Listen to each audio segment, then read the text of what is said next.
Hey guys, welcome back to my channel lifestyle plus. तो आज मैं आ गई हूँ एक अनबॉक्सिंग वीडियो लेके। ये पार्सल अमेजोन से आके पहुँचा है और इसमें है एक मेंस बेल्ट जोरो का। ये पता नहीं कैसा है, फर्स्ट टाइम के लिए ही मैं ली हूँ। प्राइस कुछ 260 या 279 जैसा आया है। मैं एग्जैक्ट प्राइस मेंशन बता दूंगी आप लोगों को। तो मेंस बेल्ट के बारे में मुझे इतना कुछ तो खास पता नहीं है, लेकिन मैं आप लोगों को फिर भी दिखा देती हूँ खोल के अच्छे से। ये ऑटो लॉक नहीं है, आपको खुद से ही करना पड़ेगा मैनुअली। तो एक बार फिर भी मैं सोची आप लोगों को एक बार दिखा देते हैं, क्योंकि आप लोग कोई अगर हेल्प हो जाएगा। तो पैकेजिंग इतना कुछ खास नहीं है, बहुत ही नॉर्मल सा है। और प्रोडक्ट क्वालिटी मुझे मतलब मेरे हस्बैंड को तो अच्छा ही लगा ये देखने में।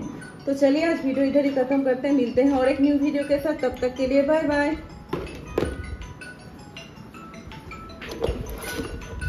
হ্যাঁ কেবলই ঢুকলাম একটু